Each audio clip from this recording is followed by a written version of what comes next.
everybody, Six String Supplies. Today we're doing something very different indeed. In front of me on the screen here is an ES335 circuit that's been wired by a customer, and he's having issues with it trying to get it to work. So we exchanged a few emails during the week, which included several photos. I couldn't really see what the issue was, so I offered to look at it for him. Basically, one of the first product categories that Six String Supply started with when we started trading at the beginning of 2016 was your DIY guitar and bass wiring kits. So, you know, all the components you need in one bag, including a wiring diagram for Stratocaster, Telecaster, Les Paul, SG, all the main classic models basically, and we obviously do one for ES335. And this was actually the main reason why I first started doing these videos. It was so that customers who are buying these products could have a single resource either on YouTube or on our website, including detailed photo wiring guides on how to install the products. So I mean, and to be honest, the reason was to reduce the amount of emails coming in or phone calls coming in from people seeking help. So basically what we've got here is an ES335 wiring circuit. This is everything from the wiring kit, the capacitors, the pots, the switch and the jack socket, and the customer can't get it to work. Originally he could get sound out of the neck controls. That was working, but whenever he flicked the switch into the down position, he got no sound whatsoever. So what I'm doing today is I'm using a multimeter and a capacitance meter just to try and troubleshoot and diagnose what the issue is. If need be, I've got the soldering iron at hand if we need to do any work. Now, to be fair, actually, on initial inspection, I can't actually really see anything wrong with it. I mean, yeah, there's a lot of solder on this pot here, or both volume pots actually, but that's because the gentleman has installed and removed his pickups several times, pulling his hair out, no doubt, trying to work out what the issue is. You got the odd cold looking solder joint, but nothing too drastic really. So we're just going to go ahead and try and work out what's gone on here. What I am going to do though is transfer this circuit into a sturdier template, because this cardboard is quite thin, it's bending everywhere and it's quite hard to work on. So I'm going to put everything into a different control plate and then we'll break out the multimeter and see what we can find out.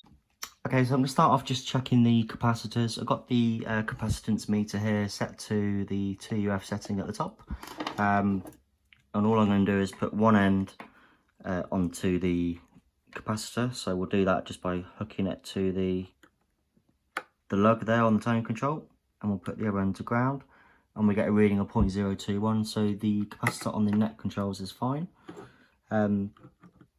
This wouldn't short the circuit, by the way. I'm just testing it because looking at the amount of solder on the top of the volume pot, or on both volume pots, simply because the gentleman has removed his pickup several times, put it back in again, trying to work out what's not working. It's possible that he's cooked one of these, because oh, what happened there? So there you go, I'm not getting a reading off this one. It's very possible that these are quite easy to cook. If you apply too much heat for too long, they can blow out essentially, just like any electronic component. Okay, so we'll leave that for now. We know that the bridge tone control, the bridge capacitor isn't working at the moment. So next up, I'm just going to take the multimeter and see if we can get some readings on the pots. Okay, so now I'm going to test the pots. I've got the multimeter set to the 2000K setting. We're just going to put these over the input and the output of each pot to see if we can get a reading. So I'll start off with the neck volume. So that's coming in at 502. Oh, that's nice tolerance. 501. So that one's okay. Tone controls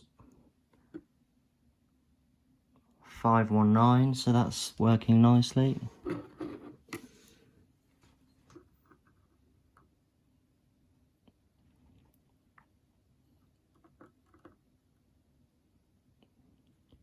So that one's coming in at 509, that one's fine.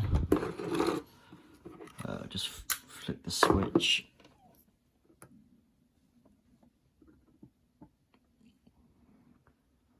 Bang on. Oh, not quite. But okay, so we can get a reading from all 4 pots. We know there's no issue with the pots themselves, apart from a thick coating. There's a couple of globs sliding on the side here. But for me, the most reliable test is using the multimeter set to the continuity setting. Now, this can be a bit deceitful because the continuity setting will allow you to check continuity in a circuit between point A and point B. What it won't do is, I mean, if you've got a cold or fractured solder joint, you can still get continuity, but it won't tell you that because it can be deceiving. So you will hear and see that there's continuity between the two, but if there's a cold solder joint, it can be a bit broken. So you just need to be careful with that. So like I say, I've got it set to the continuity setting, and I'm going to first start off by testing the ground circuit, and then we'll check the output signal, and we'll see if there's something going on there. Okay, so I'm sure a lot of you guys have used these before, but basically when you connect it between 2 points and you get continuity down to 0 like that, that means it's fine, basically. So I'm just checking the ground circuit here. So those pots are grounded nicely.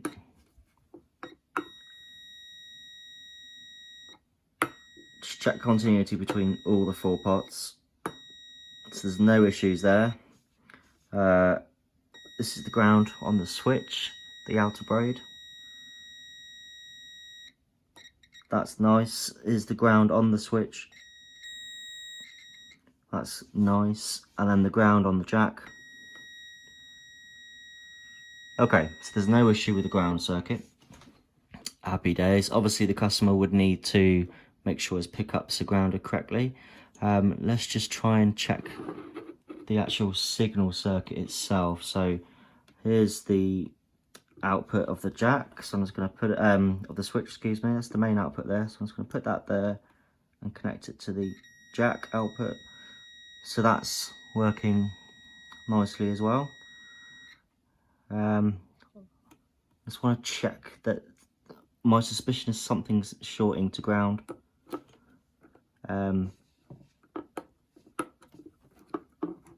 Let's put the switch in the middle. That shouldn't be happening. So basically what that means is the output to the switch is connected to ground somehow, which is why the customer's not getting any noise whatsoever. That basically means, yeah, so that's output of the switch and that's the ground on the jack.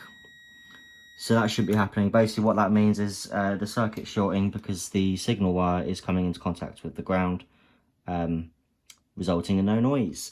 That obviously shouldn't happen. So now we've got the task of trying to work out what's happened. My big fear is that somehow, and it's rare but it can happen, somehow if you have too much solder on the braid, when you're soldering the braid to a pot or whatever, if you keep filling it with solder, sometimes that solder can actually penetrate through the cloth. It's very, very rare, but if it just happens to be a bit of the wire that's got a short or too much heat, because the cloth underneath isn't impenetrable by any means, in that case you would have to remove all of the braid and essentially start again from the switch. That's my worst fear, but I just want to check to see if it's possible to work out where the short's happening. So another way to do it is just to check the input lug of each pot, the volume pot.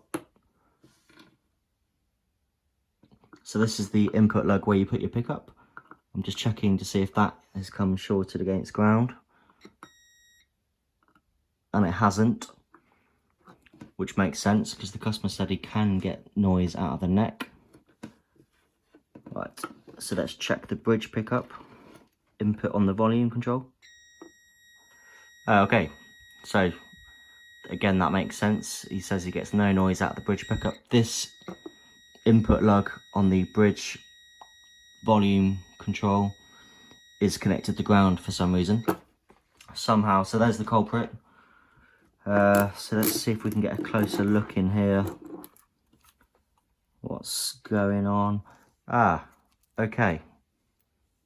I'll try and zoom in, but I think we've identified our culprit. That bridge of solder there, which I'm assuming is from where the gentleman has removed the pickups and put them in several times in his frustration. There's a glob of solder, so a lot of solder is accumulated. It happens that it runs down these lugs and accumulates at the bottom here, and at some point it's bridged, and it's actually, you can just see that there's a gap underneath, so there's a bridge of solder between the input lug of this volume pot and it's hitting the ground there. So there's the culprit. So the best thing to do on that is to take a solder sucker, if you've got one, and to try and suck it away. And then we'll see if that works. I'm just going to try and do that now. I'll tidy up a few of the joints just by reheating the solder. This one here, for example, looks a bit loose. Oh, was it that one or was it this one? Some of them look a bit loose on the braid. And this one actually on the pot doesn't look like it's ground. Even though we got continuity, the solder joint looks a bit fractured there. I'll try and tidy up this pot a bit so that he can put his pickups back in nice and easily. I'm assuming this here is where he's put his main ground from the bridge when he's put it in. So hopefully we've identified the problem. I'm just going to try and remove that bridge of solder there, and then we'll test it all again. Okay, so I've removed that bridge there, which was causing the short, and we'll see what's going on now. So if we put one end of the multimeter on the input lug, so there's no ground there. We can just connect it to this output on the switch. There we go, and then let's put it onto the output on the jack. Happy days. So that, I'm actually quite pleased that that was discovered, because I was getting a bit frustrated as well, trying to help the gentleman and not really being able to offer much assistance, and that nick of solder there would never have been spotted in the photos, so pretty happy with that. So I'm just going to tidy this up a bit. I'll check with the customer if he wants me to replace the pots. I'll put a bit of rubber tubing on the capacitor leads and just make sure everything's okay. But there you go, guys. That's one way anyway of diagnosing circuits. So the problem on this was too much solder, and you can tell actually just from looking at a few of the other ones, like this one here, there's a lot of solder on this lug, which is dangerously close to the grounded lug of the pot, which is why I tend to bend them the other side if possible, or move that one a bit further out the way. So there's a lot of solder just in here. You can see that's very close to coming into contact with the ground, so I'll clean that up as well. And the other volume control isn't as bad at all actually, but there's still quite a lot in there. So there you go. I guess really the main thing to take away is don't go overboard on the solder, because who would have thought that that one tiny nick on the bottom left there is what caused the whole issue. Okay, there you go, guys. Thanks very, very much for watching. If you have any questions or comments, please don't hesitate to get in touch, and we'll see you real soon in the next video.